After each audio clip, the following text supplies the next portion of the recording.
especially right now, takeout is the only thing that's keeping the struggling restaurant industry alive. And so I want to introduce you guys to some of my close friends and acquaintances and people that I admire and complete strangers that make up this diverse and beautiful industry in Cleveland. I can't think of a better way to start this series off than by giving you guys a little inside look into this restaurant that I've been in love with for several years now. Salt, one of my favorites in town because of Jill and Jess. These two are culinary powerhouses. What better place to start than right here? Here we go. But you're with the Ronin chefs. We're gonna do this Goodfellas style. We're gonna go in the back into the kitchen. You guys don't get to do this, but I do because I know people. All right, masks up. Where's the kitchen door? I think this is it over here. Yeah, here we go. All right, heading into the Salt Kitchen. Hey guys.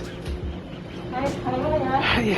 Oh, what's going on? This is Jill Vita in the Salt Kitchen, actually playing the piano today. I play the piano every day, Stephen. Yeah, you do. Jess, you want to introduce yourself? Hi, I'm Jessica. Well done, well done. Your crew is always solid. Some of the best talent in this town comes through this kitchen and that front of house. Thank you so much. It's well, you know this, so you don't have to thank me. This is you guys. it's just facts. You want to take us through what you've got going on today? Sure. So I'm making for your day our braised mushrooms. That goes with the house-made tomato jam. And I'm doing our beef. These are both local products. I get my beef and several other things from Chef's Garden. And my mushrooms are North Coast seed and North Coast seed and something.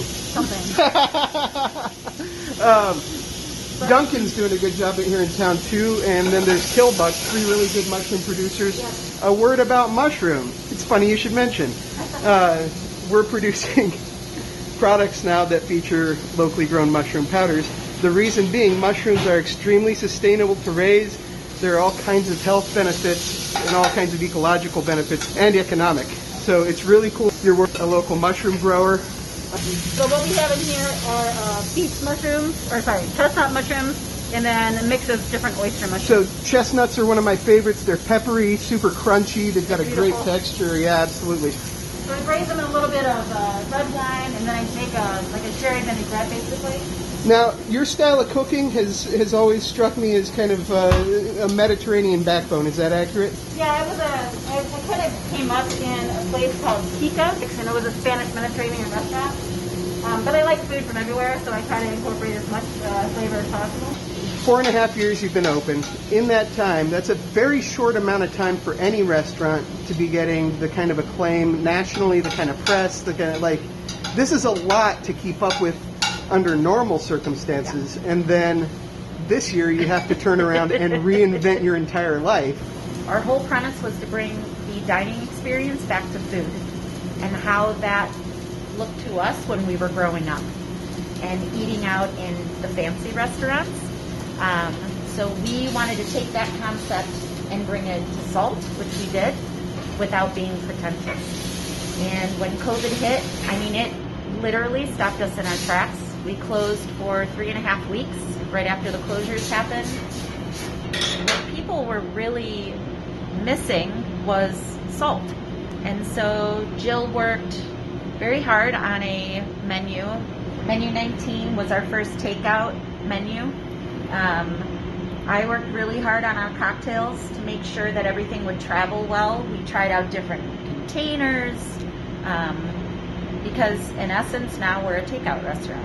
What I'm hearing you say is there's a lot of change in a short amount of time, transitioning from dine-in to takeout. Right. Have folks been patient with you? Oh, for sure. I think folks don't understand, maybe, at home, is restaurants operate on very slim margins to begin with. Right.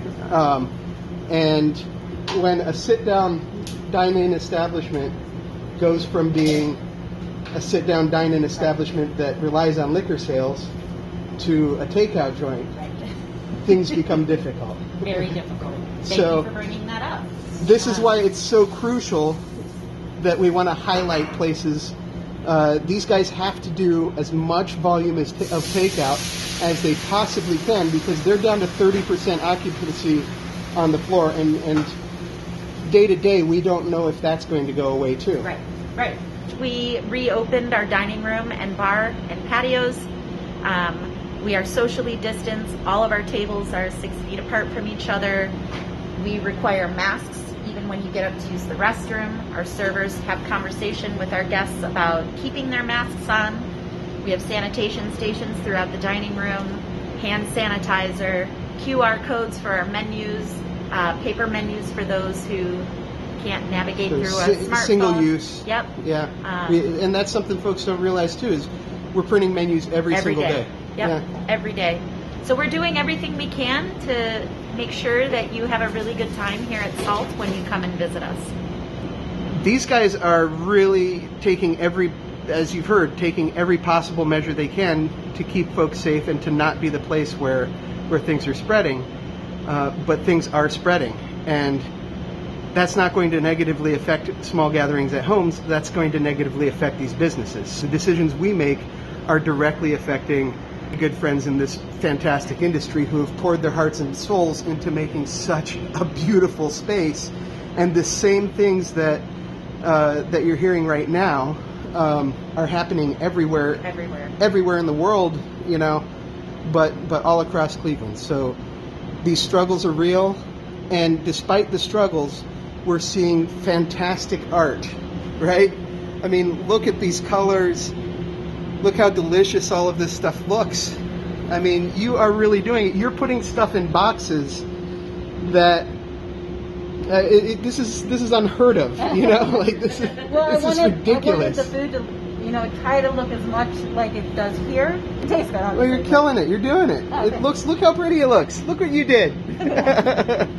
This is an emotional time for anybody in this industry. It's going to be no matter what. But these guys are overcoming these odds, and they're keeping the doors open. They're keeping people employed. So commitments that you guys have made to farms, commitments that you guys have made as business owners to your employees, to being members of this community. Like, you guys are killing it, and I applaud you. And to be able to do all of that and still make beautiful, delicious food like this, right? Well, thank you. It's absolutely something. Well, talk me through these and slap some lids on, and then we're going to get them home to the kids to try. My critics will be yours. Can't wait to hear. So this is our beet dish. So basically it's roasted beets. We bring them back just in a pan. Then it's just like a really concentrated French onion soup. Ooh. And then a triple cream under that. It's one of my favorite dishes. It's my other favorite dish. So these are the braised mushrooms. Underneath you have the tomato jam, and then some pickled mustard seed on top. And then last we have the Asian meatloaf, made just pan-seared. And then it's brought back with a little house-made hoisin sauce. And then let's just top with some fried Japanese yams. Ooh, fried Japanese yams. Yep. So that's going to be super crispy. It'll probably hold even. Yep, it should. Well, this is awesome, guys. One last question. Would you guys be willing to get some takeout with me? Sure. Yeah? Where will we go if we go to get some takeout? Bar Oni. Bar Oni? Tell me about Bar Oni. Bar Oni is the new concept done by Matt Spinner, which used to be Ushabu. So he brought on David Kokab, Yep. two of the heaviest hitting culinary powerhouses in town, right? Yes. They aren't number one in town.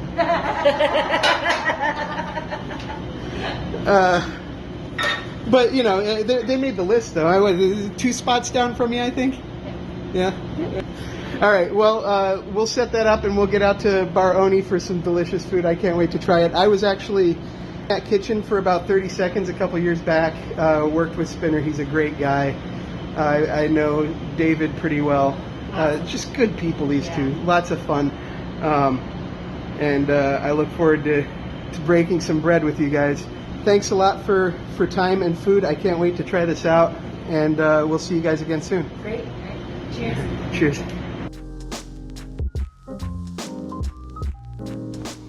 Hey, babe. Hi. We got treasures. So, you remember Salt? Yes. It's been a while since we've been there, but... It's been a while since we've been anywhere. That's true. But I got to see Jillian yesterday, and I don't know if there's anybody in the industry that I respect more than them. They are fantastic, and they had a lot of insight into kind of some of the stuff that's going on in the industry. And got mushrooms with a tomato jam. So these are braised and seared. There's a roasted beet with, I believe, caramelized leeks. She was talking and saying things and I forgot. And then an Asian meatloaf. The beets still have like a lot of texture. They're not undercooked by any means, but yeah, the leeks. We should try the same thing at the same time, and then we can. Okay. My mouth isn't as big as yours, so I have to cut it. So, that's very true. It's 100% accurate. I like ketchup on my meatloaf, so I have a feeling I'm going to cheat and put some of that tomato jam on it. But the You're not loaf, supposed to do that. I'm allowed. We're in the privacy of our home. Nobody's going to judge us. Chef, I was wrong. That does not need ketchup. See? I'm still trying a little bit, though. You're supposed to just eat the way the chef makes it. That's what I was told. I disagree wholeheartedly. I'm trying it. I'm doing it anyway. Oh, it's so good. That's real good. I like these mushrooms too. I feel like the mushrooms with the... You got to eat it the way the chef presented it. You're not allowed to mix and match. You know what? Go away. It seems like a bold move. Right? Mm-hmm. I can't do it. You got this, babe. Nope. I Here. lost it all. There you go. Teamwork. Here. Ooh, no, that's like brie. Oh, triple cream brie. That's what you meant. Yeah. Ah, I know things. Yeah, you do.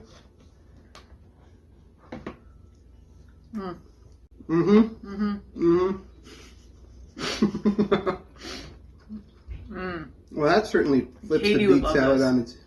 on its ear. Yeah. This is a fun alternative to going out to eat. Mm-hmm. Still having a date by fireside. Kids doing their homework, so we got a second. Yeah. Well, we hope they're doing the homework. Thank you for tuning into the first episode. You're recording this? What? Yeah, this whole thing. We've been Yeah. That's why we're facing in the same direction. Right, Yeah. yeah. Reading like The Last Supper. Full disclosure, we actually recorded the Bar Oni one on the same day, and we had so much fun there. So lighthearted. It was like an oasis where we just kind of reminisced about industry times and told jokes, and I can't wait to share that one with you guys too. So tune back, and we'll see you again soon. Oh.